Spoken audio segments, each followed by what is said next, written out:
say very highly rated in my opinion. They shipped this super quickly and it came in perfect condition. I have already started using it because I just wanted to, you know, try it out, see what fits in it and how I was liking it before I put it on my channel for y'all to see. But before I get into it, definitely subscribe and then follow me on Instagram and TikTok as well.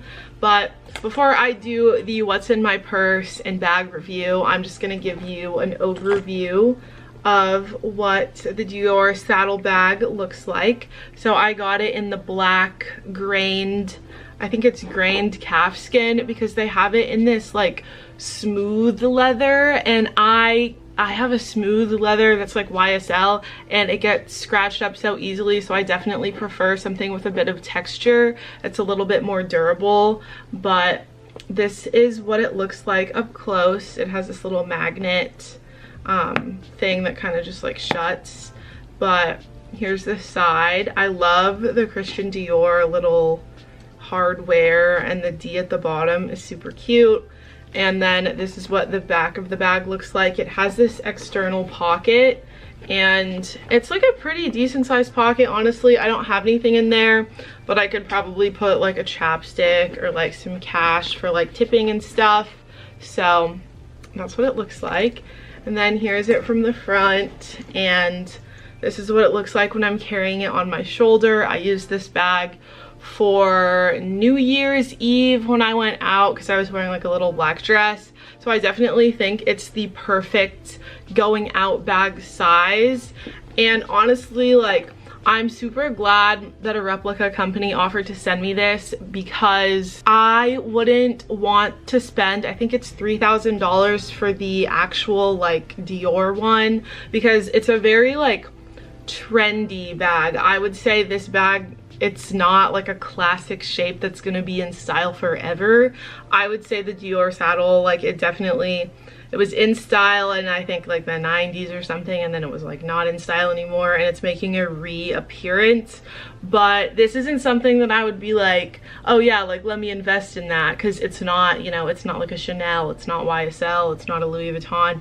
It's very much like something that's in style for now, and then I feel like it'll go out of style and then come back.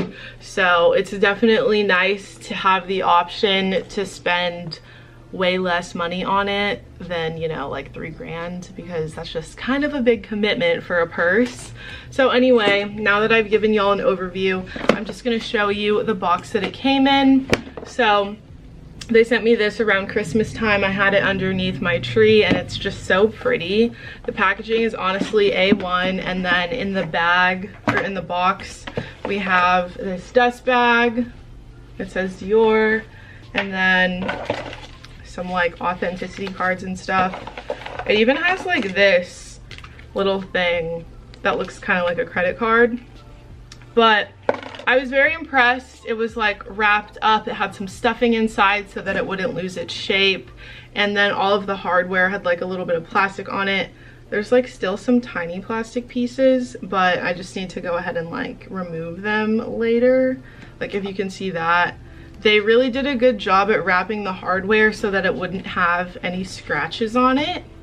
But that is it for like the unboxing portion, and now I'm gonna go ahead and show y'all what I like to keep in here, because this is definitely my designated going out purse, I would say, just because, you know, like since it is a replica, I'm not scared of, you know, spilling stuff on it, or like if it gets a little scratched, because I did have like, I used my YSL Lulu as my going out bag, and that one, like my parents got me that for Christmas, like they paid for that, and every time like it gets scratched, it's just like honestly annoying and like sad, because the bag was almost $3,000.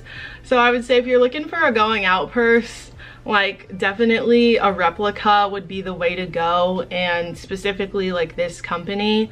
So just keep that in mind. But usually I'll obviously like have my phone in there. This is the iPhone, I think 14 Pro Max, and it does fit in there perfectly. So this is basically what it's always containing. So I'll just go ahead and show you my going out essentials. But when you open it up, Let me take out the phone. And then I have my going out lip combo in here. So that would be my Lolita liquid lipstick, and then the Dior lip glow oil in the shade Mahogany. This is like a really nice lip combination. It stays on forever because it's a liquid lipstick. And then I always have hand sanitizer. This one's just from Bath and Body Works. It's like strawberry scented. I have some migraine medicine. Can't leave the house without that. I've never really had to use it while I've been out, but it's just like nice to have it with me. And then I have like a different migraine medicine that's like milder, so we have that.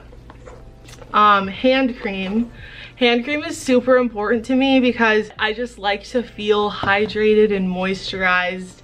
I always have my Louis Vuitton key pouch in there. So this is basically just my wallet. I don't really have the need for like a wallet because I don't carry cash. I just have like my keys attached and then like my driver's license and my cards and stuff. Oh my god, I have a slip satin scrunchie. I get these on Amazon. You get 6 for like 40 bucks, which is a bit astounding, but let me tell you, these are the best scrunchies that you'll ever have. And then I think, yeah, that's like it. But we have a tiny little pocket back here, and I just have one tiny little like headache medicine in there just because, you know, I always like to make sure I have everything I might possibly need. So overall, I would say, yeah, it's like the perfect size for a going out bag because it has enough space to fit everything, but it's not like bulky. So really nice.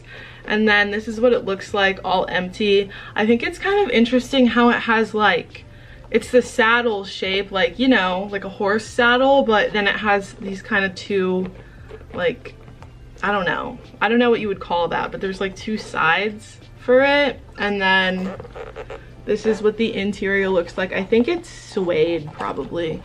Yeah, it's like a suede interior. And then I'm just a really big fan of the grained calfskin because this can go out and like kind of get tossed around and still look brand new, in my opinion.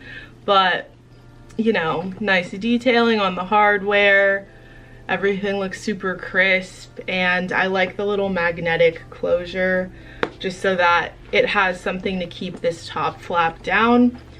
But yeah, that is it. So there's my little chapstick that I put in there. But overall, I would say this bag for me gets like a 10 out of 10. The seller also gets a 10 out of 10. Super good at communicating. They shipped it super quickly and it came in perfect condition. So honestly, I cannot complain. But I just want to say thank you so much to them for the little Christmas present. Very much appreciated, and I hope that you guys have enjoyed this video. So, you know, don't forget to like, comment, and subscribe. But that is all for today, so I will see y'all next time.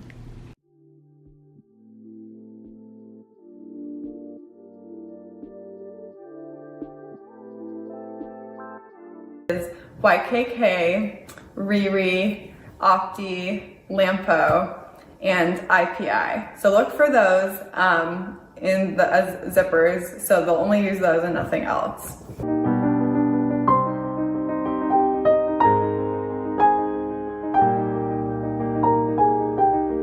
To authenticate the bags, so the first one is silver hardware all the way through on the shoulder strap and on the logo. There's no zipper on this one. The hardware right here is also the silver, so that one checks off the list. Okay, next up we have the black Saffiano Prada bag, and you can see there's gold hardware throughout. It is consistent.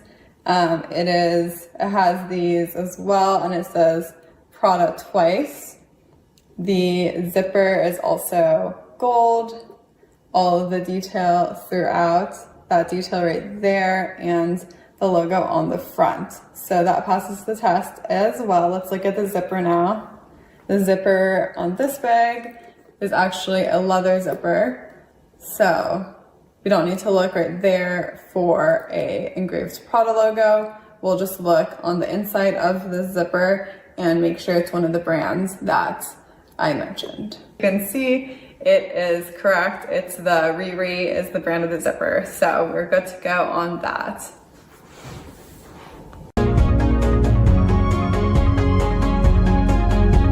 It's supposedly made in France. The date code is SR2169, which means it was made in France the 26th week of 2019.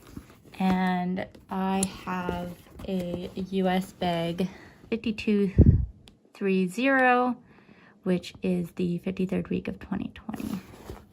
Difference between these two is the sizing of the tab. The real one's a bit longer, and of course the engraving on the hardware. So the authentic one, surprisingly, is not that deep of a stamp. And then with the fake one, it's a pretty deep stamp. It's a different font. They seem kind of closer together. This one would be considered a valid date code if you just plugged it into one of those date code checkers on websites. However, I did learn that certain date location codes indicate where a particular print is usually made.